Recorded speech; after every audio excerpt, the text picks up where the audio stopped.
और इस बीच बड़ी खबर आ रही है बिहार के आरा से, जहां से केंद्रीय मंत्री आरके सिंह चुनाव हार गए हैं। केंद्र सरकार में ऊर्जा मंत्री थे, फिलहाल वो चुनाव हार गए हैं। बीजेपी उम्मीदवार आरके सिंह आरा से चुनाव हार चुके हैं। बिल्कुल, लेकिन इन सब के बीच देश के सबसे बड़े सूबे उत्तर प्रदेश की तस्वीर अगर आपको बता दें तो वो कौन सी सीटें हैं जहां पर मार्जिन हार और जीत का 10,000 से कम है। हमारे सहयोगी अंजीत आपको जल्दी से वो तमाम लोकसभा सीट बताएंगे। अंजीत जरा बताइए। देखिए, अमरोहा की बात करें तो 4400 का महज अंतर है, यहाँ बीजेपी आगे है। बदायूं की बात करें तो 2500 का अंतर है, यहाँ भी बीजेपी आगे है। फर्रुखाबाद की बात करें तो लगभग 5,500 का आंकड़ा है, यहाँ पर बीजेपी आगे है। हमीरपुर में लगभग 5,000 वोट से बीजेपी आगे है। फूलपुर से लगभग 9,200 वोट से बीजेपी आगे है। बांसगांव जो कि गोरखपुर में आती है सीट, यहां से 6,084 वोट से कमलेश पासवान आगे हैं। सलेमपुर से 3,300 वोट से आगे हैं भारतीय जनता पार्टी के उम्मीदवार। तो ये वो सीटें हैं जहां पर आगे चल रहे हैं भारतीय जनता पार्टी के उम्मीदवार। समाजवादी पार्टी भी आगे है उत्तर प्रदेश में। बिल्कुल,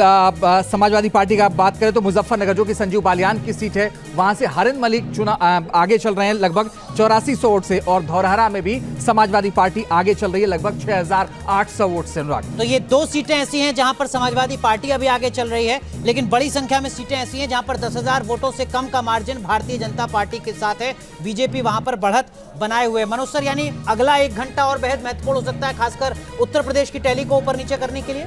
हाँ देखिए ये इलेक्शन काफ़ी हद तक तो ख़त्म हो चुका है। लास्ट के कुछ राउंड ही अभी बाकी हैं। और अभी मैं इलेक्शन कमीशन की वेबसाइट पे जाकर मैंने दोनों का वोट परसेंटेज देखा, तो बीजेपी का जो टोटल वोट परसेंटेज इस बारी है वो 41 पॉइंट समथिंग था, जो कि पहले अगर पिछला इलेक्शन देखें तो वो 50% से ऊपर था।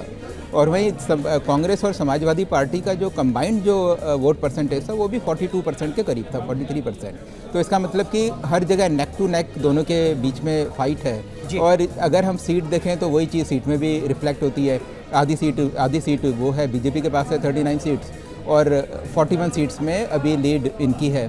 तो और अगर हम देखें ये 5-7 जो सीटें हैं, अब क्योंकि इनमें बीजेपी आ गया, चांसेस ये हैं कि अगर इसमें थोड़ा उलटफेर होता है तो उसमें नुकसान बीजेपी को ही होने के चांसेस ज़्यादा हैं। ठीक है सर, लेकिन उत्तर बनाम दक्षिण की भी मैं बात करूंगा। आपसे समझना चाहूंगा सर कि किस तरीके की अपडेट है। उत्तर भारत में क्या वाकई बहुत बड़ा डेंट हुआ है, या दक्षिण भारत में क्या वाकई भारतीय जनता पार्टी को बहुत बड़ी जीत मिली है? हमारे साथ वरिष्ठ पत्रकार एनके सिंह सर भी जुड़ चुके हैं, हमारे सहयोगी उत्कर्ष हमारे साथ हैं पटना से, और हमारे सहयोगी मोहित राज दुबे कांग्रेस पार्टी के दफ्तर से हैं। लेकिन इस बीच कांग्रेस पार्टी के बड़े नेता सलमान खुर्शीद का एक बड़ा बयान आया। क्या कह रहे हैं सलमान खुर्शीद? अंजीत, बिल्कुल, सलमान खुर्शीद कह रहे हैं जो नतीजे आए हैं उससे वो खुश हैं, यानी इंडिया गठबंधन उससे खुश है, कांग्रेस खुश है। सलमान खुर्शीद ये कह रहे हैं कि जो नतीजे आज क्या आए हैं वो उससे वो खुश है। टीडीपी जेडीयू से संपर्क करने को कहा जाएगा तो करूंगा। क्या कुछ कह रहे हैं सलमान खुर्शीद, सुनिए जरा। सलमान खुर्शीद जी इस समय हमारे साथ में हैं। सर, किस तरह से आप यहाँ पर आए थे? आपने शिकायत दर्ज कराई है, क्या कहना चाहिए? देखिए, एक शिकायत मान लीजिए कि या एक प्रस्ताव मान लीजिए, एक प्रश्न मान लीजिए।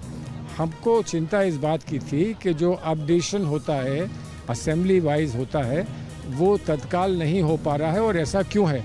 तो हमें ये समझाया गया है कि सारी असेंबलीज़ की काउंटिंग एक साथ नहीं हो पाती है, कुछ में ज़्यादा समय लगता है, कुछ जल्दी तैयार हो जाती है। तो जैसे जैसे काउंटिंग पूरी हो जाती है वो अपडेट कर देते हैं। सारे एक साथ अपडेट करना संभव नहीं है, इसलिए कि सारे एक साथ होते नहीं हैं। और इसलिए उन्होंने समझाया कि इस कारण थोड़ा समय एक और दूसरे के बीच में हो सकता है। बहरहाल जो भी संभव होगा वो लोग करेंगे ताकि वो ज़्यादा समय शंका ना पैदा करें। सर, जो नंबर्स आए हैं इंडिया गठबंधन के, उसको लेकर के आप क्या कहना चाहेंगे और आगे का प्रोसीजर क्या होगा? जो गठबंधन के जो भी परिणाम सामने आए हैं वो जाहिर है उसको हम उससे बड़े संतुष्ट हैं और प्रसन्न हैं।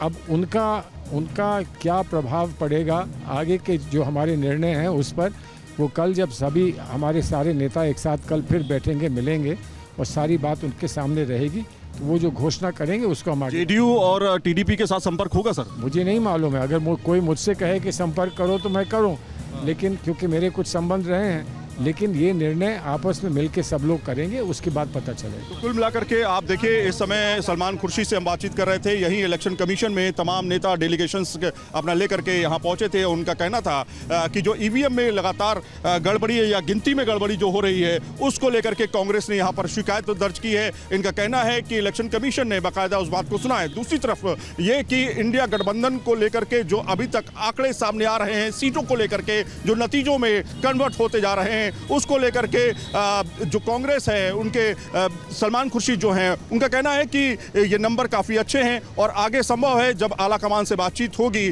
तो वो किस तरह से निर्णय इस पर लेते हैं ये देखना होगा। सुमित कुमार के साथ सैयद आमिर हुसैन, न्यूज़ नेशन, दिल्ली।